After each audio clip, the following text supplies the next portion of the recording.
கைகள் பட்டு பட்டு வெள்ளி கம்பி என்று ஆகியது. கம்பஞ்சக்கையுந்தன் கண்கள் தொட்டு தொட்டு தங்கச்சிற்பம் என்று மாறியது. ஜன்னல் கம்பி உந்தன் கைகள் பட்டு பட்டு வெள்ளி கம்பி என்று ஆகியது.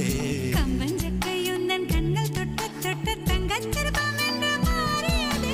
பூக்கும் புன்னகையாலே என் தோள்கள் ரெக்கைகளாக, நாக்கு உன் பெயர் கூற என் நாள்கள் சர்க்கரையாக. தலை கீழ் தடுமாற்றம் தந்தாய் என்னில் என் கால்வெண்ணில். நான் பறிந்து வைத்து சூரியன் ஒளிருகின்றது. நான் நடந்து சென்ற மணல் வெளி மலருகின்றதே.